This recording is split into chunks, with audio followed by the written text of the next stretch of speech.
Hello दोस्तों, जैसा कि जान रहे हैं मेरा नाम संदीप कुमार हुआ। आप लोग का स्वागत है मेरे चैनल दिव्य बीमा चहल-पहल पे। तो आज हम लोग मैथ का लेक्चर स्टार्ट करेंगे और मैथ का लेक्चर में हम लोग पढ़ेंगे profit and loss. Profit and loss बहुत ही इंटरेस्टिंग, अपने आप में बहुत ही इंटरेस्टिंग चैप्टर है और इसको कुछ इंपॉर्टेंट पॉइंट है, उन इंपॉर्टेंट पॉइंट को हम लोग कवर करेंगे। तो सबसे पहले हम इसमें समझेंगे क्रय मूल्य यानी कॉस्ट प्राइस। इसे सीपी से भी हम लोग डिनोट करते हैं, इसको हम लोग सीपी से भी हम लोग डिनोट करते हैं। तो सबसे पहले हम पढ़ेंगे क्रय मूल्य कॉस्ट प्राइस। तो कॉस्ट प्राइस है क्या, यानी सीपी क्रय मूल्य। अगर जिस मूल्य पे हम किसी वस्तु को खरीदते हैं वही मेरा कॉस्ट प्राइस होता है। अब जैसे कि हम लोग समझते हैं, किसी दुकान से एक दुकान से दूसरे दुकान में एक ग्राहक आता है, एक ग्राहक एक दुकान में आता है और कुछ सामान खरीदता है और जो एक ग्राहक इसको पैसा देता है वही मेरा कॉस्ट प्राइस होता है, यानी सीपी होता है। यानी इसको हम डेफिनेशन में लिखेंगे, जिस मूल्य पे वस्तु को खरीदते हैं उसे हम लोग कॉस्ट प्राइस कहते हैं। जिस मूल्य पर वस्तु को खरीदते हैं उसे क्रय मूल्य कहते हैं।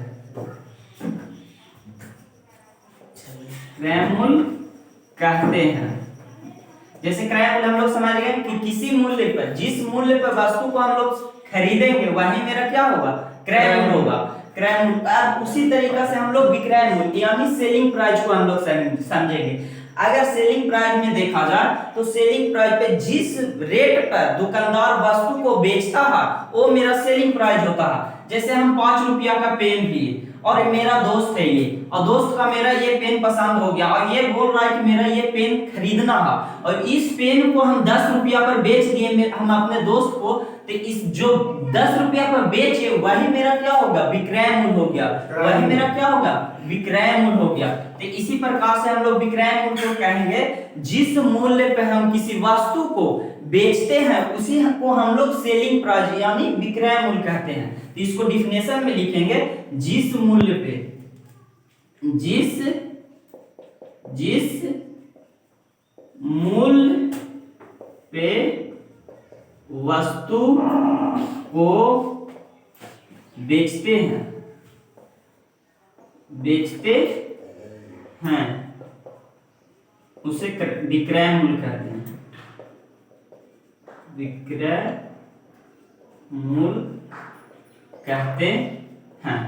विक्रय मूल्य समझ गए। उसी प्रकार से हम लोग अंकित मूल्य समझेंगे, मार्क प्राइस समझेंगे। तो सबसे पहले हम लोग देखिए, अंकित मूल्य यानी मार्क प्राइस कहते हैं कि किसको है। तो अंकित मूल्य हम लोगों को ज्यादातर देखने को मिलता है तो बाजार में, जैसे दुकान में जाते हैं तो एक कोई कपड़ा खरीदते हैं और कपड़ा पे मार्क प्राइस लिखा रहता है 700 रुपया। 700 रुपया मार्क प्राइस लिखा रहता है या कुछ भी रुपया लिखा रहता है, तो उस पे हम लोग छूट के बात करते हैं कि कितना छूट मिलेगा। ये तो मार्क प्राइस है, यानी छापा हुआ प्राइस है। इसको छापा हुआ प्राइस भी कहेंगे यानी मार्क प्राइस भी कहेंगे। जिस मूल्य के वस्तु को छापा हुआ रहता है तो उस मूल्य पे हम लोग डिस्काउंट देते हैं कि 20% डिस्काउंट दीजिए या 30% डिस्काउंट दीजिए। जितना परसेंट हम लोग डिस्काउंट पे बोलते हैं, जो प्राइस अंकित रहता है यानी दिया हुआ रहता है, उसी को हम लोग अंकित प्राइस यानी मूल प्राइस कहते हैं। यानी बाजार रेट को, बाजार मूल्य को, इसको डिफिनेशन में याद करें, बाजार मूल्य में जो चीज लिखा रहता है उसको। उसी प्रकार से अब हम लोग प्रॉफिट करेंगे। प्रॉफिट यानी लाभ। तो लाभ है क्या, तो सबसे पहले हम लोग लाभ करेंगे। तो लाभ हम लोग देखने के लिए जैसे क्रय मूल्य और सीपी एसपी का होना बहुत जरूरी है, तब मेरा लाभ या हानि निकलेगा।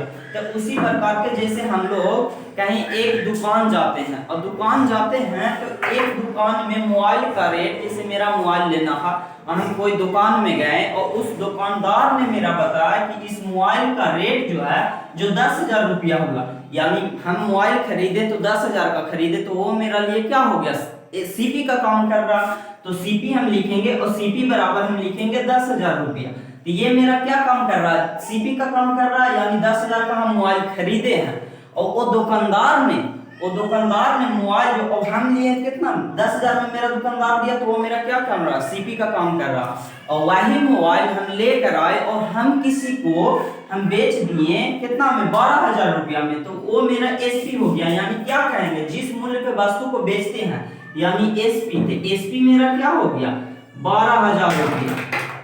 तो ये मेरा 12,000 रुपया हो गया। तो सबसे पहला देखेंगे कि हम बेचे किसका कितना में, तो 12,000 में, और मेरा रेट कितना था 10,000।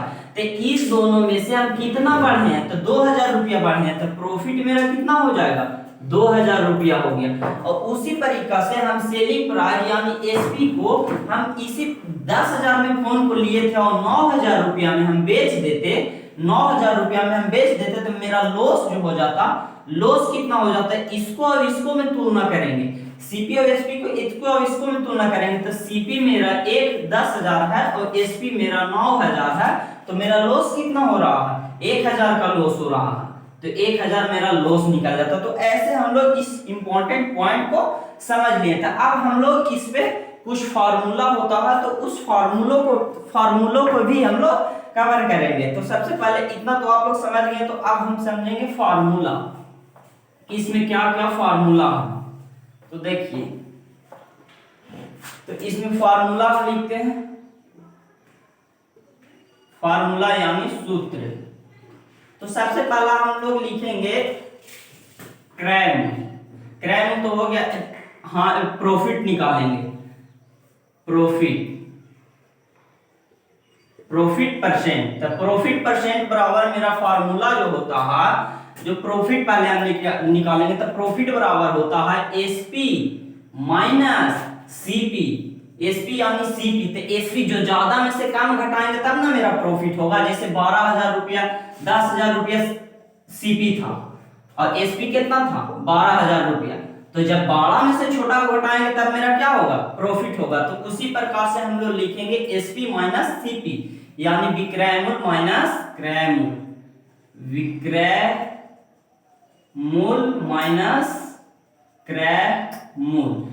उसी तरीका से हम लोग निकालेंगे लॉस, लॉस को हम लोग निकालते हैं तो कम में से ज्यादा को घटाते हैं। जब विक्रय मूल्य कम हो जाता है सीपी से, सीपी और एसपी, तो एसपी जो होता है सीपी से कम हो जाता है, तो क्या हमारा निकलता है लॉस निकलता है। तो कम कब होगा जब सीपी माइनस एसपी रहेगा, सीपी माइनस एसपी रहेगा, तब मेरा क्या निकलेगा लॉस निकलेगा। तो इसको हम क्या लिखेंगे क्रय मूल्य माइनस विक्रय मूल्य, क्रय मूल्य माइनस विक्रय मूल्य, ये मेरा फार्मूला हो गया। और इसमें कुछ एक फार्मूला जो क्वेश्चन पूछ देता है, ये क्वेश्चन पूछता है कि प्रॉफिट परसेंट और लाभ प्रतिशत निकालने के लिए या हानि प्रतिशत यानी लॉस परसेंट निकालने के लिए। तो सबसे पहले हम देखेंगे प्रॉफिट परसेंट। तो पीआर प्रॉफिट परसेंट यानी इसको हम हिंदी में लिखेंगे लाभ प्रतिशत। तो लाभ प्रतिशत बराबर जो होता है, जब लाभ और प्रतिशत निकालते हैं तो हम लोग डिपेंड होते हैं क्रय मूल्य पर, क्रय मूल्य पर। तो उसी के पहले हम लोग सबसे पहले लाभ परसेंट, तो लाभ कितना होगा, तो लाभ बटा क्रय मूल्य गुना 100 होता है, गुना 100 होता है लाभ परसेंट बराबर। उसी हम लोग निकालेंगे लॉस परसेंट, लॉस परसेंट यानी हानि प्रतिशत, हानि प्रतिशत। हानि प्रतिशत बराबर हानि के तो हानि ऊपर लिखेंगे ही, हानि लिखेंगे और हानि के नीचे हम लोग डिपेंड काची पे हैं क्रय मूल्य पे, तो क्रय मूल्य लिखेंगे क्रय मूल्य गुना 100। ये मेरा कुछ इंपॉर्टेंट फार्मूला हो गया, ये दोनों का याद रखना बहुत जरूरी है। इस पे कुछ क्वेश्चन करते हैं।